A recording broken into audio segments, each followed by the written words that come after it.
Hello friends, welcome back to my channel. जय भीम, नमो बुद्धाय। दोस्तों, तथागत बुद्ध के धम्म प्रचार करने वाले बौद्ध सम्राटों को और भिक्षुओं को भगवान बुद्ध के बाद बोधिसत्व कहा जाने लगा था। बोध गया के एक अभिलेख में यह कहा गया है कि तथागत बुद्ध ही हरि है। बुक है Asiatic society volume 2 page number 299। आप इसे पढ़ सकते हैं। कृष्ण को भी हरि कहा जाता है। इससे स्पष्ट हो जाता है कि तथागत बुद्ध को ही बाद में बोधिसत्व कृष्ण कहा गया है। बुद्ध को भगवत भी कहा जाता था, इसलिए कृष्ण के गीत को भगवत गीता कहा जाता है। तथागत बुद्ध को धम्मसारथी कहा जाता है, इसलिए कृष्ण को भी महाभारत युद्ध में सारथी दिखाया गया है। भगवत गीता का मूल लेखन बौद्ध भिक्षु माथेरा ने किया था, जो बौद्ध सम्राट कनिष्क के राजनीतिक सलाहकार थे। ऐसा इतिहासकार सुबिराज जायसवाल ने अपनी किताब origin and development of Vaishnavism में लिखा है। द्वारका में तथागत बुद्ध की भव्य मूर्ति थी, जिसकी पूजा यदु, आज के वर्तमान यादव, नागवंशी बौद्ध लोग बुद्ध की त्रिविक्रम कृष्ण के नाम से पूजा करते थे। द्वारका की तरह मथुरा भी कृष्ण का मुख्य केंद्र समझा जाता था और दोनों प्राचीन बौद्ध केंद्र है।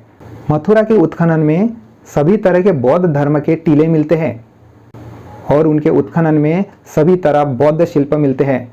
कन्हा जातक कथा के आधार पर महाभारत में कृष्ण का वर्णन किया गया है। मध्ययुगीन काल में पैदा हुए ओडिशा तथा महाराष्ट्र के कृष्ण भक्त वैष्णव संतों ने तथागत व बुद्ध को ही कृष्ण माना है और प्रतिकूल परिस्थितियों के कारण बुद्ध ने कृष्ण रूप अपनाया है। लेकिन यह प्रतिकूल परिस्थितियां खत्म होने के बाद कृष्ण फिर से बुद्ध बन जाएंगे और बौद्ध धर्म का सभी तरफ प्रसार करेंगे, ऐसा इन संतों का मानना था। इसको आधार देने के लिए बौद्ध वैष्णव संत रमाई पंडित ने शून्य संहिता ग्रंथ 7वीं सदी में लिखा था। बौद्ध धर्म में अष्टांग मार्ग को अत्यंत महत्वपूर्ण समझा जाता है और कृष्ण अष्टमी वास्तव में बुद्ध के अष्टांगिक मार्ग की याद दिलाने वाला धम्म श्रवण महीने का महत्वपूर्ण दिन है। इस दिन बौद्ध लोग धम्म चक्र को ऊपर लटकाकर नीचे से मानव सीढ़ी बनाकर उसको छूते थे और धम्म चक्र को प्राप्त करने की खुशी में जश्न मनाते थे। ऐसा शिल्प भरऊद बौद्ध स्तूप में है।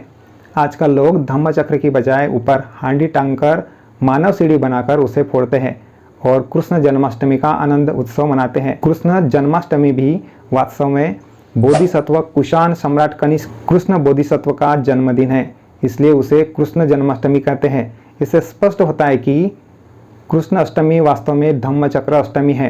कृष्ण जन्माष्टमी वास्तव में सम्राट कनिष्क का जन्मदिन है और कृष्ण वास्तव में कुषाण सम्राट बोधिसत्व कृष्ण है। तो दोस्तों, आप समझ ही गए होंगे कि आजकल जो कृष्ण जन्माष्टमी मनाई जा रही है वह कुषाण राजा उनका जन्मदिन था, जो इसे विकृत करके इस देश में परोसा गया है। तो वीडियो से आप समझ ही गए होंगे।